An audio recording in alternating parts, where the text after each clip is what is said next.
जय हिंद साथियों, मनोज अकेडमी में आपका स्वागत है। आज की वीडियो में हम क्लास 10th के जो फर्स्ट टर्म की एग्जाम 2021-22 के लिए होने वाली है, उसकी सामाजिक विज्ञान के जो मॉडल प्रश्न पत्र सेट 2 है, उसके प्रश्नों का उत्तर करेंगे। यह वीडियो आपके आने वाले एग्जाम के लिए काफ़ी महत्वपूर्ण होगा, इसलिए आप इसे ध्यानपूर्वक पढ़िएगा।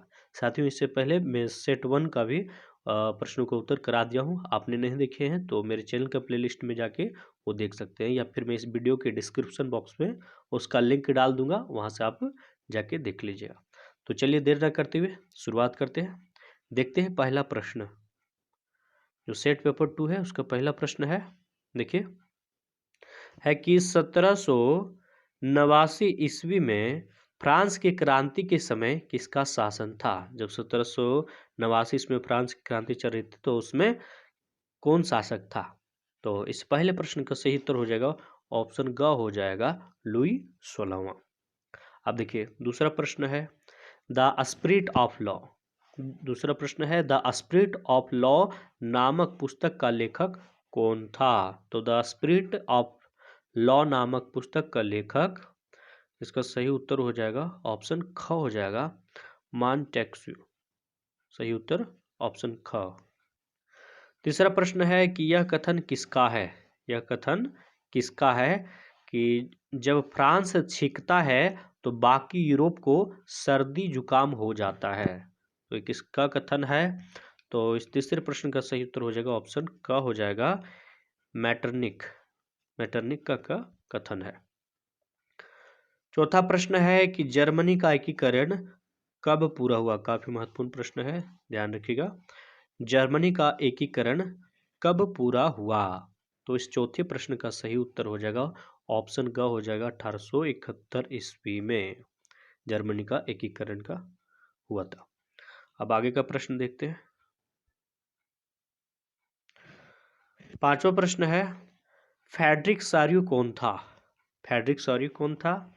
तो इसका सही उत्तर हो जाएगा ऑप्शन का हो जाएगा ये फ्रांसीसी चित्रकार थे। अब देखते हैं छठा प्रश्न। छठा प्रश्न है कि गांधी जी दक्षिण अफ्रीका कब गए? तो छठा प्रश्न का सही उत्तर हो जाएगा ऑप्शन घ हो जाएगा 1893 ईस्वी में गांधी जी दक्षिण अफ्रीका गए थे। अब देखिए सातवां प्रश्न है कि चोरी चौरा में हिंसात्मक घटना कब हुई? चोरी चौरा में हिंसात्मक घटना कब हुई? तो इस सातवें प्रश्न का सही उत्तर हो जाएगा ऑप्शन क हो जाएगा 5 फरवरी 1922 ईस्वी में। आगे का प्रश्न देखते हैं। आठवां प्रश्न है रॉलेट एक्ट कब पारित हुआ? रॉलेट एक्ट कब पारित हुआ? तो इसका सही उत्तर हो जाएगा ऑप्शन ख हो जाएगा 1919 ईस्वी में रॉलेट एक्ट पारित हुआ था। नौवां प्रश्न है कि वंदे मातरम गीत किस पुस्तक से लिया गया है? वंदे मातरम जो हम लोग गाते हैं वह किस पुस्तक से लिया गया है? तो इस 9वें प्रश्न का सही उत्तर हो जाएगा ऑप्शन क हो जाएगा आनंद मंठ। अब देखिए 10वां प्रश्न है कि बापू किन्हें कहा जाता है? काफी आसान प्रश्न है। तो बापू महात्मा गांधी को कहा जाता है, इसमें कोई दो राय नहीं है। अब देखते हैं आगे का प्रश्न। 11वां प्रश्न है कि समाप्यता के आधार पर, क्या है कि समाप्यता के आधार पर संसाधन कितने प्रकार के होते हैं? तो समाप्यता के आधार पर संसाधन 2 प्रकार के होते हैं। तो 11वें प्रश्न का सही उत्तर हो जाएगा ऑप्शन क हो जाएगा। 12वां प्रश्न देखिए, निम्नलिखित में किस राज्य में सीढ़ीदार खेती की जाती है? टेरिस फार्मिंग, सीढ़ीदार खेती की जाती है, तो कौन से राज्य में किया जाता है? तो 12वें प्रश्न का सही उत्तर हो जाएगा ऑप्शन घ हो जाएगा उत्तराखंड।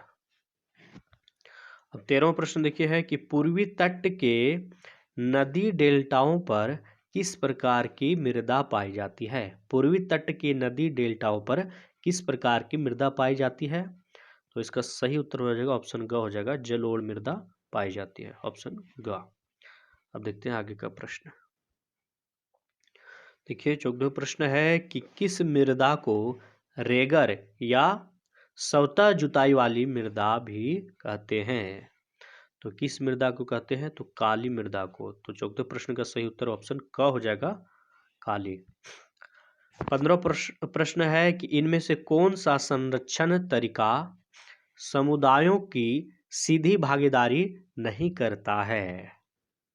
सीधी भागीदारी नहीं करता है। तो इस 15वें प्रश्न का सही उत्तर हो जाएगा ऑप्शन घ हो जाएगा, वन्य जीव पशुहार का परिसीमन। अब देखिए 16वां प्रश्न है कि भारत जैव विविधता में समृद्ध देश है। विश्व की कितनी प्रतिशत उपजातियां भारत में पाई जाती है? तो इस 16वें प्रश्न का सही उत्तर हो जाएगा ऑप्शन क हो जाएगा, 8%। अब देखते हैं आगे प्रश्न। 17वां प्रश्न है कि भारतीय वन्य जीव रक्षण अधिनियम कब लागू किया गया? तो वन्य जीव रक्षण अधिनियम कब लागू किया गया? तो 17वें प्रश्न का सही उत्तर हो जाएगा ऑप्शन ग हो जाएगा, 1972 ईस्वी में। आगे का प्रश्न देखते हैं। देखिए 18वां प्रश्न है कि भारत में बहुउद्देशीय नदी परियोजना का आधुनिक भारत का मंदिर किसने कहा है? बहुउद्देशीय जो परियोजना है उसे आधुनिक भारत का मंदिर किसने कहा है? किसने कहा है? तो ये 18वें प्रश्न का सही उत्तर हो जाएगा ऑप्शन ग हो जाएगा, जवाहरलाल नेहरू ने कहा था। अब देखिए 19वां प्रश्न है कि दामोदर नदी घाटी परियोजना किस राज्य में स्थित है? तो इस 19वें प्रश्न का सही उत्तर हो जाएगा ऑप्शन क हो जाएगा, झारखंड। 20वां प्रश्न देखते हैं। 20वां प्रश्न है कि सरदार सरोवर बांध से कौन सा राज्य प्रभावित होता है? तो सरदार सरोवर बांध से कौन सा राज्य प्रभावित होता है? महाराष्ट्र, गुजरात, मध्य प्रदेश। तो इनमें से सभी। तो इसका सही उत्तर हो जाएगा 20वें प्रश्न का सही उत्तर इनमें से सभी हो जाएगा। सभी जो ये राज्य दिया हुआ है महाराष्ट्र, गुजरात, मध्य प्रदेश, ये तीनों प्रभावित होते हैं। अब देखिए 21वां प्रश्न है। 21वां प्रश्न कह रहा है कि औसत आय यानी कि प्रति व्यक्ति आय की गणना किस प्रकार की जाती है? तो औसत आय की गणना देश की कुल आय बटे देश की कुल जनसंख्या से की जाती है। तो इसका सही उत्तर हो जाएगा ऑप्शन क हो जाएगा। 21वें प्रश्न का सही उत्तर ऑप्शन क। अब देखिए आगे का प्रश्न। 22वां प्रश्न है कि विभिन्न देशों के वर्गीकरण के लिए विश्व बैंक किस मापदंड का प्रयोग करता है? विभिन्न देशों के वर्गीकरण करने के लिए विश्व बैंक किस मापदंड का प्रयोग करता है? तो करता है प्रति व्यक्ति आय के। तो इसका सही उत्तर हो जाएगा ऑप्शन क, प्रति व्यक्ति आय। अब देखिए 23वां प्रश्न है नवीकरणीय साधन का उदाहरण, खाली स्थान दिया हुआ है। तो नवीकरणीय साधन का उदाहरण कौन सा हो जाएगा? तो ये हो जाएगा 23वें प्रश्न का सही उत्तर ऑप्शन ग हो जाएगा, भूमिगत जल। ये नवीकरणीय साधन है, पुनः इसको लाया जा सकता है। अब देखिए 24वां प्रश्न है कि लोगों के विकास के लक्ष्य खाली स्थान होते हैं। तो लोगों के विकास के लक्ष्य क्या होते हैं? भिन्न या परस्पर विरोधी होते हैं। तो सही उत्तर ऑप्शन ख हो जाएगा। 24वें प्रश्न का सही उत्तर ऑप्शन ख हो जाएगा। अब देखते हैं 25वां प्रश्न। 25वां प्रश्न है कि रामू एक किसान है जिसने अधिशेष गेहूं यानी कि अपने उपयोग करने के बाद या उपयोग के बाद जो बच जाता है उसी को बोलते हैं अधिशेष। तो रामू एक किसान है जिसने अधिशेष गेहूं को एक आटा मिल के मालिक को 10 रुपये प्रति किलोग्राम की दर से बेचा। अब मिल मालिक ने बिस्कुट कंपनी को आटा 15 रुपये प्रति किलोग्राम की दर से बेच दिया। अब आगे क्या गया कि बिस्कुट कंपनी ने आटे के साथ चीनी एवं तेल जैसी चीजों का उपयोग कर बिस्कुट के 4 पैकेट बनाई और बाजार में उपभोक्ता को 80 रुपये में यानी कि 20 रुपये प्रति पैकेट बिस्कुट बेचा। अब इसमें पूछ रहा है कि सकल घरेलू उत्पाद की गणना में उपर्युक्त में से किस वस्तु के मूल्य को लिया जाएगा? तो सकल घरेलू उत्पाद की गणना में उपयुक्त में किस वस्तु के मूल्य को लिया जाएगा? तो जो अंतिम उत्पादन हुआ है उसी को लिया जाता है। तो अंतिम उत्पादन यहाँ पे बिस्कुट है। तो सही उत्तर हो जाएगा 25वां प्रश्न का सही उत्तर ऑप्शन घ हो जाएगा, बिस्कुट। 26वां प्रश्न है कि विनिर्माण की प्रक्रिया किस क्षेत्र का भाग है? तो विनिर्माण की प्रक्रिया का ये द्वितीयक विनिर्माण की प्रक्रिया द्वितीयक क्षेत्र का भाग है। 27वां प्रश्न देखते हैं। 27वां प्रश्न कह रहा है कि अनीता एक साड़ी की दुकान में काम करती है। अनीता जो है साड़ी की दुकान में काम करती है, जहां सवैतनिक अवकाश का कोई प्रावधान नहीं है। सवैतनिक अवकाश की कोई प्रावधान नहीं है, जबकि सीता एक सरकारी अस्पताल में नर्स है, जहां उसे वर्ष में कुछ दिन सवैतनिक अवकाश मिलता है। इन दोनों में से किसका कार्य क्षेत्र संगठित है और किसका असंगठित है? तो अनीता जो हो जाएगी असंगठित क्षेत्र की और सीता संगठित क्षेत्र की। तो इस 27वां प्रश्न का सही उत्तर हो जाएगा ऑप्शन क हो जाएगा, अनीता असंगठित तथा सीता संगठित। 28वां प्रश्न है कि अंतिम वस्तुओं के मूल्य में मध्यवर्ती वस्तुओं का मूल्य खाली स्थान होता है।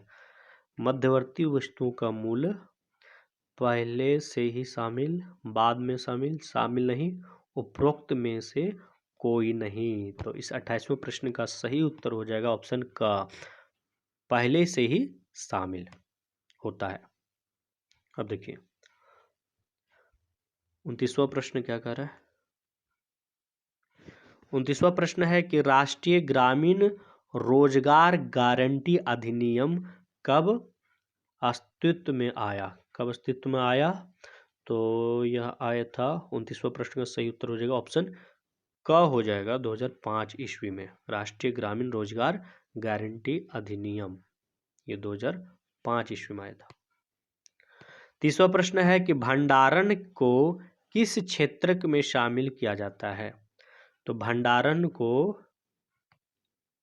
तृतीय क्षेत्र में शामिल किया जाता है। तो ऑप्शन ग हो जाएगा। 30वें प्रश्न का सही उत्तर ऑप्शन ग हो जाएगा। अब आगे का प्रश्न देखते हैं। 31वां प्रश्न 31वां प्रश्न है कि संघीय शासन व्यवस्था के संबंध में निम्न में कौन असत्य है? कौन असत्य है संघीय शासन व्यवस्था में? तो कम दिया देश की एकता की सुरक्षा करना और उसे बढ़ावा देना, ये तो भी सत्य है। क्षेत्रीय विविधताओं का सम्मान करना, ये भी ठीक है। विभिन्न स्तर की सरकारों के बीच सत्ता का बंटवारा, विभिन्न स्तर की सरकारों के बीच सत्ता का बंटवारा, ये भी ठीक है। घ दिया है अदालतों को संविधान और विभिन्न स्तर की सरकारों के अधिकारों की व्याख्या का अधिकार न होना। तो इसमें असत्य यही हो जाएगा, ऑप्शन घ हो जाएगा। 31वां प्रश्न का सही उत्तर ऑप्शन घ हो जाएगा।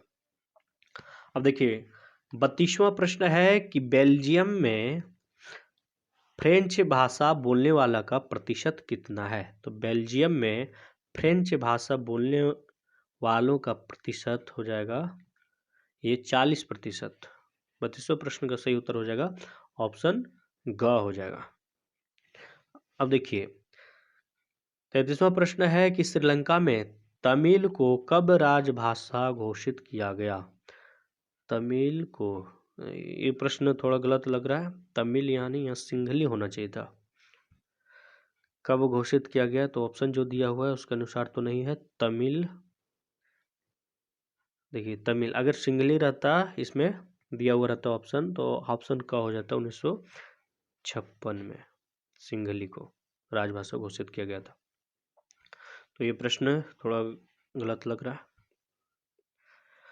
अब देखते हैं आगे का प्रश्न। देखिए 34वां प्रश्न है कि संविधान में कुल कितनी भाषाओं को अनुसूचित भाषाओं का दर्जा दिया गया है? तो इस 34वां प्रश्न का सही उत्तर हो जाएगा ऑप्शन घ हो जाएगा। 22 ऑफिशियल लैंग्वेज है। 22 ये भाषाओं का दर्जा दिया गया संविधान में। आगे का प्रश्न देखिए। 35वां प्रश्न है, निम्न में कौन सुमेलित नहीं है? कौन सुमेलित नहीं है? कम दिया हुआ भारतीय संघ, राष्ट्रपति, राज्य, उपराष्ट्रपति, नगर निगम, मेयर, ग्राम पंचायत, सरपंच या मुखिया। तो इस 35वें प्रश्न का सही उत्तर ऑप्शन ख हो जाएगा। राज्य और उपराष्ट्रपति ये दोनों अलग चीजें है। तो 35वें प्रश्न का सही उत्तर ऑप्शन ख हो जाएगा। 36वां प्रश्न है कि 7 पार्टी अलायंस सप्तदलीय गठबंधन का गठन किस देश में किया गया था? तो ये नेपाल में किया गया था। तो 36वें प्रश्न का सही उत्तर ऑप्शन ख हो जाएगा, नेपाल। 37वां प्रश्न है कि बोलिविया किस महादेश में अवस्थित है? तो बोलिविया किस महादेश में अवस्थित है? तो ये हो जाएगा लातिनी अमेरिका। सही उत्तर हो जाएगा ऑप्शन ख हो जाएगा, लातिनी अमेरिका, लातिनी अमेरिका। अब देखते हैं आगे का प्रश्न।